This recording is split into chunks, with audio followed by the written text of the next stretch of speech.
Lord of the Mysteries. Chapter 108. Deep into the night. Despite not being dawn yet, the well-ventilated but quiet and dark underground was illuminated by gas lamps. The dim yellow light emitted from the gas lamps were protected by glass, allowing them to steadily shine throughout the empty and quiet tunnel. Klein sat in the duty room and casually flipped through the newspapers, magazines, and books piled before him. He directed some of his attention outside, to prevent anyone from charging inside the Cheney's gate. His trench coat and top hat were hung on the clothes rack near the entrance, while his cane was leaning against the wall where it could be easily retrieved. The rich aroma of coffee filled the air, and Klein couldn't help but take a whiff. He massaged his temples to fight against the heavy head feeling he was experiencing and the weariness of his body.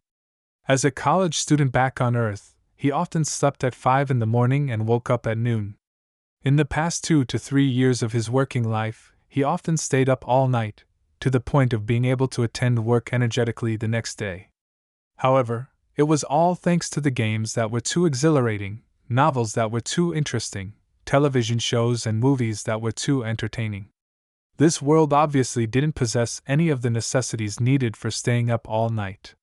Seriously, Emperor Roselle. If you want to posture, do it properly. Pour your limited life into an unlimited enterprise. Lead the people of this world into the information age. Klein muttered silently. He could only console himself that there were at least newspapers, magazines, and increasingly interesting novels. At first, he wanted to focus on his studies to restrain his sleepiness. However, practically speaking, it conflicted with his duty. Once he entered that state, he would easily overlook any movements outside and any changes to the situation at the Cheney's gate. Phew. Klein picked up his coffee cup and carefully blew at it. He took a sip and let the fragrant taste swish around his mouth before letting the liquid slowly flow down his throat. Thermal coffee from the Paz Valley, very bitter but very refreshing. Klein gave a compliment and put down his coffee cup. The Paz Valley was located in the southern continent, a region that produced high-quality coffee beans. It was currently being fought over by the Intis Republic and the Lone Kingdom. They both built colonist settlements on the left and right banks of the Paz Valley, and had destroyed the original Paz Kingdom. In the eerie silence, Klein casually picked up a magazine and realized that it was Ladies' Aesthetic, which talked about fashion and dating. This must be from Roseanne, he murmured in amusement as he flipped through it with his interest piqued. Maybe it was due to the sudden advancement of camera technology in the past decade or so. Not only did the magazine use a lot of illustrations, it even used monochrome pictures as their content, just like the newspapers. They fashionably invited the famous play and musical actors to model the charms and the magical pairing of the clothing. In a short span of 7 years, the new regional Backlund magazine became a mainstream magazine that spread across the nation. The dress looks nice, she's pretty too. Klein flipped through it casually, and didn't hide his aesthetic inclinations. He was a man that had matured normally both in body and mind. He had always appreciated beautiful ladies, but he had long set his goal, to find a way home. Hence, he tried his best to keep his distance from the opposite sex, so that he didn't waste the other person's time or leave behind any emotional baggage. As for streetwalkers, he was quite a germaphobe in that aspect. Benson and Melissa were already shackles that couldn't be removed. He could only find the means to make it up to them in the future. Klein suddenly felt his heart heavy, and he couldn't help but let out a sigh. The further he strayed away from home, the more he felt melancholic during quiet late nights. He suddenly lost his interest in looking at beautiful women and put down the magazine in his hands. He picked up a novel instead. Stormwind Mountain Villa, author Furswall. Klein read the content on the cover. The tranquil night, dim yellow light, and the leather-bound book reminded him of his younger days when he rented books. Hence, he continued to read simply because of nostalgia. Stormwind Mountain Villa was a novel about Lady Sisai, who was 1.65 meters tall and weighed 98 pounds. It was a story of her embarking as a home tutor in the Fruis Mountain Villa. 1 pound is about half a kilogram. Is this Jane Eyre of an alternate world? Klein caressed his fingers against the smooth paper as he began making guesses of the subsequent content. However, just as he thought it was a romance novel, an evil spirit emerged in the story.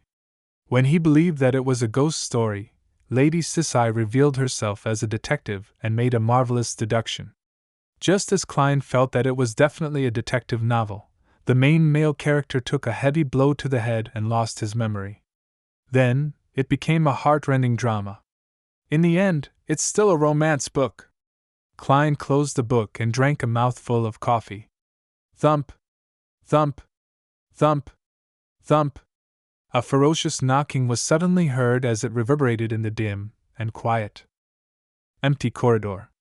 Klein jumped in shock as he immediately turned tense. He instinctively drew his revolver from his underarm holster, adjusted the cylinder and hammer. Then, he slowly walked to the door and looked for the source of the sound. Thump! Thump! Thump! Bang! Bang! Bang! The thumping became more and more intense. Klein looked in the direction of the sound and saw the black outward swinging gates that were engraved with 7 sacred emblems. Sounds from beyond the Chinese gate? He squinted his eyes and his heart was beating like a drum. Bang! Bang! Bang! Klein saw Cheney's gate shake gently, and he sensed the massive impact it was withstanding. It can't be right. I'm encountering something on my first day on duty? Did I get an unlucky constitution after I transmigrated? Klein's right hand broke into cold sweat as it held the revolver. Very soon, he recalled the captain's instruction. Do not open Cheney's gate no matter what you hear, unless it is opened from the inside.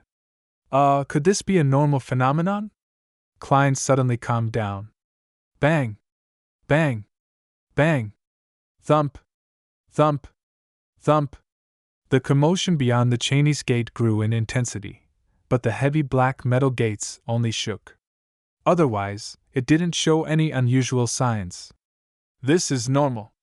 I nearly died from the shock, Klein muttered before he prepared to return to the duty room.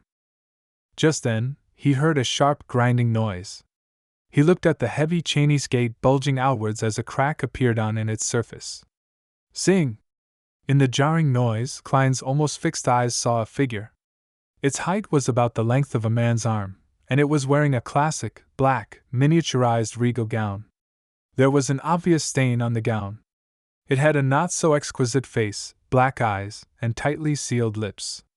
It was a cloth puppet, a toy cloth puppet. At that moment, when Klein was about to subconsciously raise his gun to take aim, the cloth puppet leaned heavily into the crack in Cheney's gate and unfurled the paper it was holding. There were many symbols that represented concealment on the paper, some that Klein knew and some that he had yet to learn. Together, they formed a vertical eye. Klein had yet to understand the situation when the regal gown puppet was suddenly dragged back by a shapeless force to the back of Cheney's gate. Creak! Cheney's gate closed once again, with no more knocking or pounding sounds. The basement regained its tranquility and silence as though nothing had happened. I have to inform Captain that Cheney's gate was opened from the inside. But it closed itself. At that moment, Klein's mental facilities returned to him as he felt alarm, fear, and doubt. A few seconds later, he recalled what the cloth puppet was. Since he was an official member of the Nighthawks, he was given the clearance to know about the Grade 3 sealed artifact sealed behind Cheney's gate. Number 0625. Name, Misfortune Cloth Puppet. Danger Grade 3, considerably dangerous. It has to be used carefully. It can only be requested for operations that require 3 or more people. Security classification, official Nighthawk member or above. Sealing method, only needs to be separated from humans. Description: the cloth puppet is wearing a regal gown which was popular in around the year 1300. The gown has a stain that is almost impossible to remove. It is uncertain if the stain was present from the very beginning. In a few tragic cases of individual family financial crises recorded in Tianjin, the police noticed the existence of the puppet. It was always placed in the children's bedroom, on the side table next to the bed. A few Nighthawks accepted the request and started an investigation on the puppet. The initial evaluation determined that it brought misfortune, causing people around it to be unlucky and find themselves in danger. Finally, they would die one after another. It only took 2 weeks for the tester to reach the brink of bankruptcy. The puppet doesn't have any living traits.